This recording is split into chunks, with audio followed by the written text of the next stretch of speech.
আমরা কোনোদিন ভায়োলেন্সে বিশ্বাসী নই।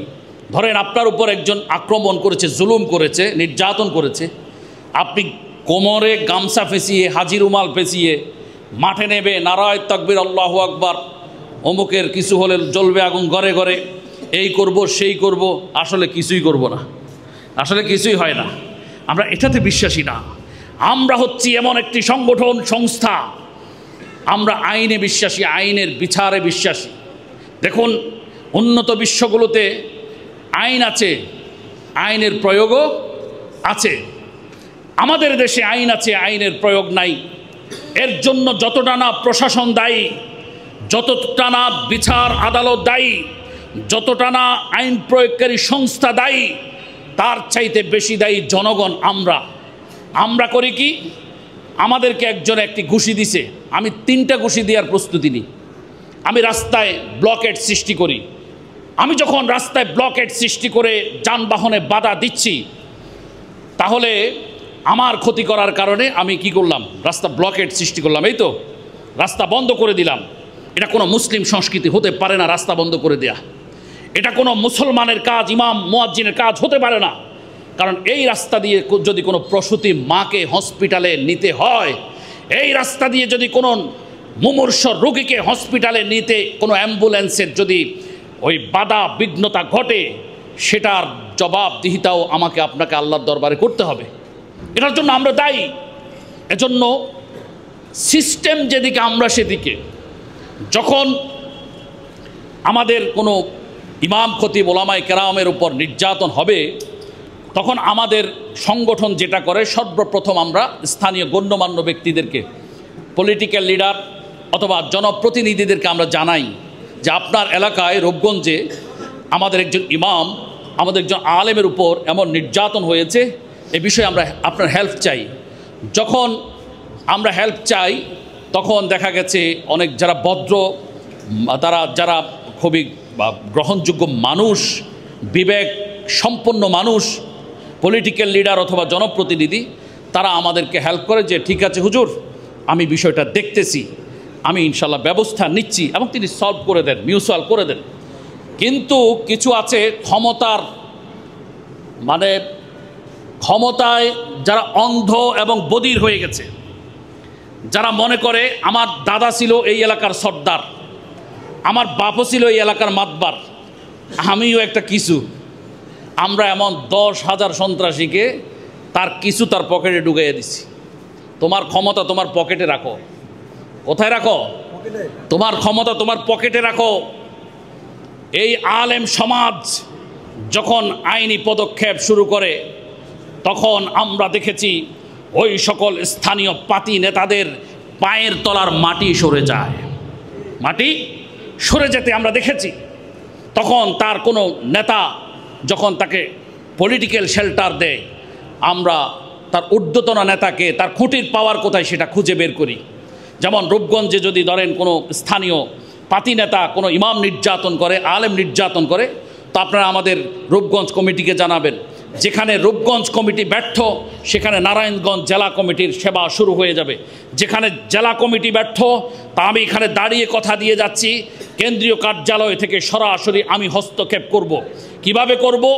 আমরা দেখব রূপগঞ্জের নেতা কার পাওয়ারে তিনি ইমামদের উপর নির্যাতন চালাচ্ছেন, আলেমদের উপর নির্যাতন চালাচ্ছেন।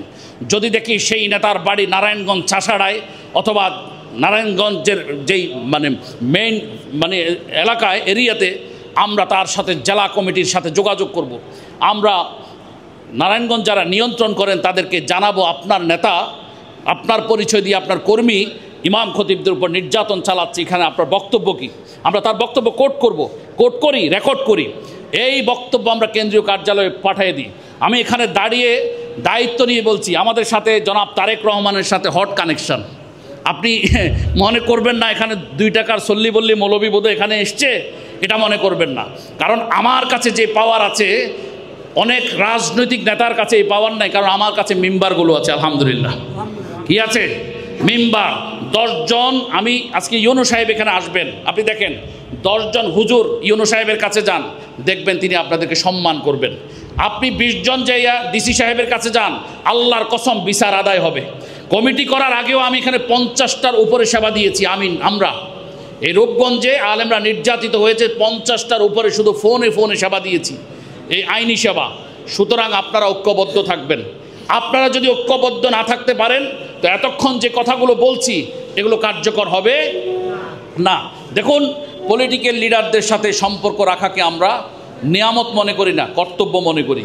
এই যে বিএনপির চেয়ারপারসনের কথা, ভারপ্রাপ্ত চেয়ারপারসনের কথা বলেছি, এটাতে যে আমি বহুত খুশি, তার সাথে সম্পর্ক রেখে বা তার সাথে যোগাযোগ আছে, এটা গর্ববোধ করছি না, এটা আমার কর্তব্য। কারণ আমাকে বাংলাদেশের 17.5 লক্ষ ইমাম খতিবদের প্রতিনিধিত্ব করতে হয়। আপনারা জানেন যে এই লোকগুলো যখন বিপদে পড়ে, ইমাম ইউনিটি, তখন 1 নম্বরে জালিমরা সাহায্য নেয়, কিন্তু গত 15 বছরে নিয়েছে আওয়ামী লীগের সাপোর্ট, এখন শুরু হয়েছে বিএনপির সাপোর্ট। তাহলে আমাকে বুদ্ধিভিত্তিক কাজ করতে হবে। কি? বিএনপির সেন্ট্রালে আমাদেরকে হট কানেকশন রাখতে হবে। যেখানেই বিএনপির কোনো পাতি নেতা বিএনপির নাম দিয়ে ইমাম খতিব আলেম নির্যাতন করবে, আল্লাহর কসম আমরা তার পলিটিক্যাল শেল্টার বন্ধ করে দিব। পলিটিক্যাল শেল্টার নেওয়ার কোনো সুযোগ তিনি পাবেন না, এটা সুস্পষ্ট কথা। বিএনপির এই যে সালাউদ্দিন সাহেব আমাদেরকে বলে দিয়েছেন যে হুজুর যেখানেই আমাদের হেল্প লাগলে দিবেন। বিএনপির ভাইস চেয়ারম্যান কয়েকদিন আগে নুর ইসলাম মনি ভাই বলে দিয়েছেন যে কোনো শেল্টারে, যে কোনো প্রয়োজন হুজুর আমরা আছি। তো আমরা যেহেতু পলিটিক্যাল পার্টি নই, আমরা একটা অরাজনৈতিক সংগঠন। আমাদের কাছে বিএনপির যে সম্মান, জামাতে ইসলামের একই সম্মান, ইসলামী আন্দোলনের একই সম্মান, জাকের পার্টির একই সম্মান, আহলে সুন্নাত ওয়াল জামাতের একই সম্মান, খেলাফত মজলিসের একই সম্মান, জমিয়ত উলামা ইসলামের একই সম্মান, আমাদের কাছে খেলাফত আন্দোলনের একই সম্মান, আমাদের কাছে আলিয়ার যে সম্মান, কওমিয়ারও একই সম্মান। আমাদেরকে কেউ কোনো ট্যাগ লাগাবেন এটা আমার বিশ্বাস করি না। বহু রথী মহারথীকে আমরা দূরে সরিয়ে দিয়েছি, তাদের থেকে দূরে সরে চলে আসছি, কারণ এই সংগঠনকে তারা চায় তাদের রাজনৈতিক পকেটে ঢুকাতে। আমরা এটা দিব না ইনশাআল্লাহ। আমরা যতদিন আছি এটা দিব না, রাজনৈতিক পকেটস্থ করতে আমরা দিব না। এটা সবার সংগঠন, সবার সংস্থা, এটা গণমানুষের সমস্ত। আজকে যে এই যে আমাদের চেয়ারম্যান সাহেব আসলেন, আমি তাকে গ্যারান্টি দিয়ে বলতে পারি তিনি এখানে বিতর্কিত হবেন না। বিতর্কিত হওয়ার কোনো মঞ্চ এটা নয়। কোনো পাবলিক, কোনো পার্টি তাকে বলবে না যে আপনি তো অমুক একটা বাজে একটা জায়গায় বসেছেন, কারণ এটা এমন একটা ব্যানার যেই ব্যানারে মাননীয় ধর্ম উপদেষ্টা বায়তুল মোকাররমের খতিব থেকে শুরু করে আমাদেরকে সবাই গ্রহণ করছে, সব মাসলাক গ্রহণ করছে। আপনারা জানেন যে বিবাড়িয়াতে ওই বেরলবি আকিদার একজন ইমাম একজন বক্তাকে জিব্বা কেটে দিয়েছিল একবার, আপনাদের মনে আছে কিনা? আমরা তাকে হেল্প করেছি, তার আসামিগুলো আমরা গ্রেপ্তার করাতে ভূমিকা রেখেছি, তাকে আমরা আর্থিক সাপোর্ট দিয়েছি। তারপর কিছুদিন আগে জামাত ইসলামীর একজন ইমামকে জবাই করে দিয়েছে ওই যে ব্রাহ্মণপাড়ায়, ভাগ্যক্রমে তিনি বেঁচে গেছেন, আমরা তাকে সেখানে হেল্প করেছি, তার আসামিগুলো আমরা অ্যারেস্ট করাই দিয়েছি।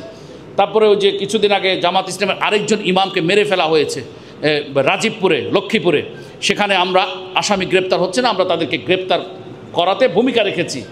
এরপরে আরও তো উদাহরণ আছে, কতগুলো উদাহরণ আমরা দিব। তো আমরা শুধু আপনাদের কাছে চাই আপনারা কেন্দ্রীয় যেই নীতি নির্ধারণী যে সার্কুলার আছে এটা মেনে চলবেন, সিনিয়রকে মূল্যায়ন করবেন, মানুষের সাথে সুআচরণ করবেন। আপনার কারণে যেন আমাদের বদনাম না হয়, ইমাম সমাজের বদনাম না হয়। মসজিদের মিম্বারে বসে হুমকি দমকি দিবেন না দয়া করে। কিছু খতিব বের হয়েছে ফেসবুকে দেখি, তারা কি করে, তারা সেখানে দেখা গেছে যে উগ্র বক্তব্য রাখে, মানে মসজিদের মিম্বারে বসে উগ্রতা ছড়ায়। এটা যেন না হয়। মসজিদ উগ্রতা ছড়ানোর জায়গা নয়। দাওয়াত কিভাবে দিবেন কোরআন বলে দিয়েছে, উদউ ইলা সাবিলি রব্বিকা বিল হিকমা ওয়াল মাউইজাতিল হাসানা। কিভাবে আপনি দাওয়াত দিবেন, মানুষকে কিভাবে বেনামাজিকে নামাজের দিকে আনবেন, মাদক সেবীকে মাদক থেকে ছাড়াবেন, এগুলো সব কিছু কোরআন সুন্নাহ বলে দিয়েছে। মনে রাখবেন রাসূল করিম সাল্লাল্লাহু আলাইহি সাল্লাম তরবারি দ্বারা ইসলাম প্রতিষ্ঠা করেছেন। শুধু তাই নয়, তরবারি প্রয়োগ করেছেন কোন জায়গায়, যেখানে ইসলাম আক্রান্ত হয়েছে, সেখানে পাল্টা তিনি রিয়াকশন করেছেন। কিন্তু আদর্শ দ্বারা আল্লাহ রসুল সাল্লাল্লাহু আলাইহি সাল্লাম হাজার হাজার মানুষকে ইসলামে এনেছেন। সুতরাং আমরা যারা ইমাম খতিব আছি, আমরা অবশ্যই আমরা এমন আচরণ করব সমাজে, আমাদের দ্বারা যেন কোনো ধরনের বদনাম সৃষ্টি না হয়, কেউ যেন বিভ্রান্ত না হয়, কেউ যেন আঙ্গুল তুলে কথা বলতে না পারে যে ইমামদেরকে ভালো মনে করছিলাম, অমুক ইমাম ওই আকামে ধরা খাইছে।